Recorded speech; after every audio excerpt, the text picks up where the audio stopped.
Managed services can really reduce your business operating costs through several different ways. For one, a lot of organizations like to have a predictable monthly expense.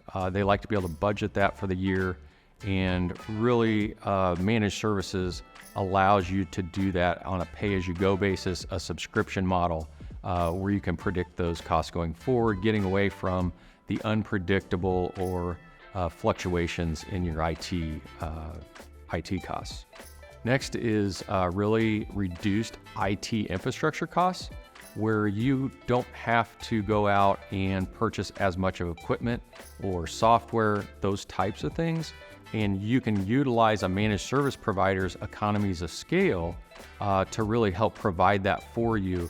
And it comes to you more as a services. You're paying for services or those services cost, and not having to have a lot of upfront expenditures. Next, we have elimination of capital expenditures, where you do not have to go out and build all of your own infrastructure, buy that software that you only need for one or two specific things, but you can utilize a managed services organization to provide those things for you and your organization.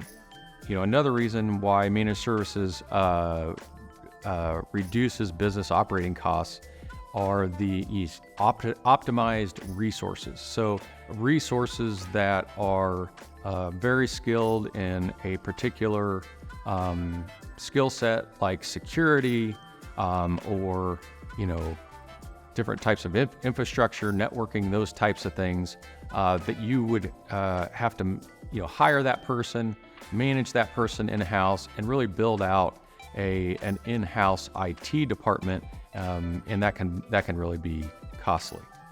Through improved efficiency and productivity, a managed service provider can really take a lot of those redundant tasks and automate them for you, can monitor systems for you, and really reduce downtime for your organization, allowing you to do what you do best.